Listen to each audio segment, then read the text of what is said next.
Hey everyone, I have here the Lego City Fire Rescue Plane set for 2024. I paid $55 US for this. It has 478 pieces and I built it all live over on my Twitch channel. The set comes with just 3 minifigures and technically 2 side builds. You'll see the other one later on. The main side build, though, I can show you real quick. It's just this little bit of terrain with a couple of suggested trees, some little plants here with the dark green colored fern leaves, and then just these fire little clusters. So the idea is that you'd be able to water bomb this, put the fires out by dropping water on it or shooting water at it. That's it. It's been a while since we last got a decent-sized firefighting fixed-wing aircraft, and this one uses the current color scheme that they're going with for this year, where there's a lot more black in it and just a little bit of that vibrant yellow, which I think is the correct amount of the vibrant yellow. It's not overpowering, but it definitely adds something to this, and all the black gives you a lot more visual contrast. And just generally looking around this thing, it looks much more interesting than the last one. It looks updated, it looks much more modern to me, even though it's not built with any really fancy techniques. It does use prints only. There were no stickers in this set, which is great. This back here is a print with a little bit of metallic on it. Print right there, little prints in here. The blue is just actually built up to represent the extensions for the water tank that's supposed to be in the center of the thing, and it kind of is physically in the Lego one. This cockpit piece still feels relatively new to me compared to others that have been in the inventory for a long time, but it's actually getting a bit old now, surprisingly. But with the additional details around here, it feels not quite as plain as originally. And rather than the normal thing to get access to the cockpit, the normal thing of just removing this one large specialized canopy piece, you remove part of the roof as well back here. So all of this comes up together as one sub-assembly, and that gives you access to the decently detailed single person cockpit with a suggestion of a flight yoke. You've got a printed console piece there and your thrust stick over here, and then a second seat. So this is for the water weapon control officer, and they have 3 panels in there, 3 printed consoles. One of them you could see being a representation of the main water bombing controls, and then on the sides, little remotes for these turrets. So that just is a stud shooter, and it's got a suggestion of a water pipe coming up to it, which I think is nice. I think it makes it feel more like, oh yeah, water is coming to this, and then you shoot it out. Interestingly, these days, these are pre-assembled. They come with the trigger always in. At least the sets that I've gotten so far for 2024 have the trigger built in already, which is interesting. Have a little bit of storage here so you can put extra studs for these stud shooters in either of those, one on either side. So good use of the space so far. And then behind that is the main water bombing space.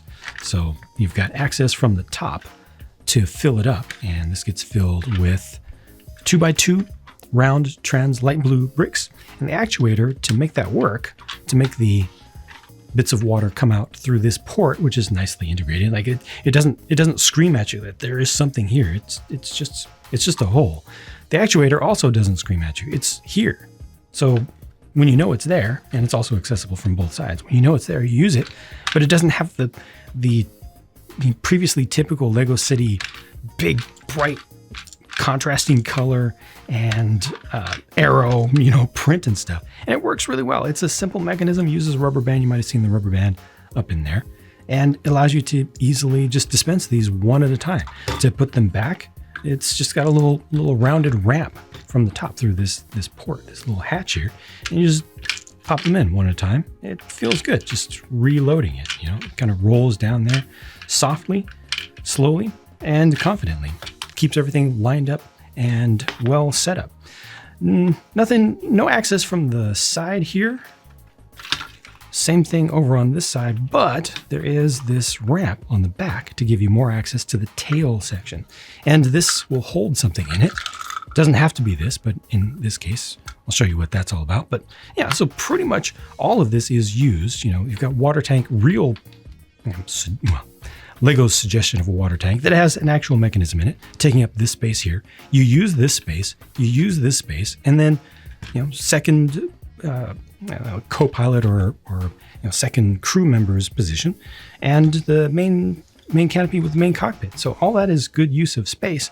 The wing is not too long, but I think it makes sense. It probably could have been a little bit broader, but you know, it feels pretty decent. It's nice that this has some shaping to it, and the engines are relatively simple and don't use a whole lot of parts because they're just representing turbo fans here rather than the typical turbo props, you know, which have more pieces and everything. This just feels good to hold on to in general. It feels very swishable. Also has a full set of gear under there. Those do not retract, but they don't detract either.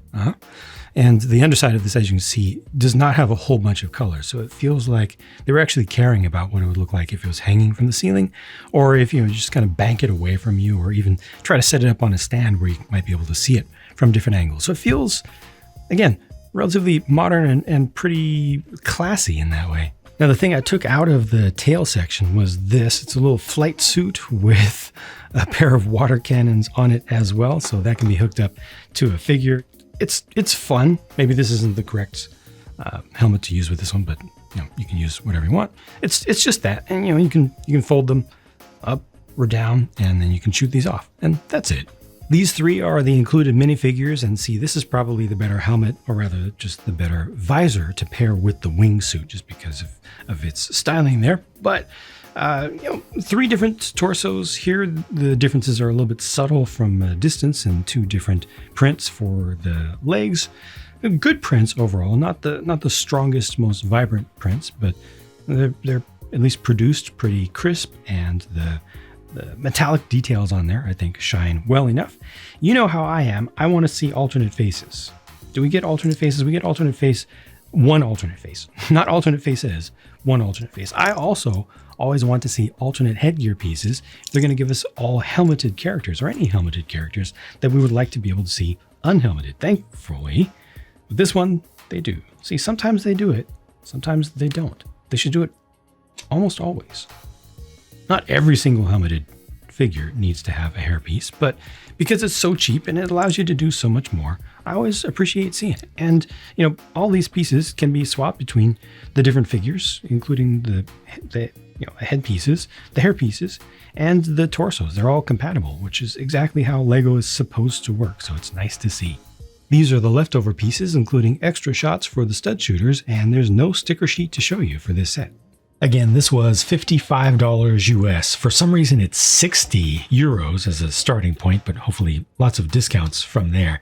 55 pounds UK and $70 Canadian for 478 pieces, including some larger pieces with the three minifigures.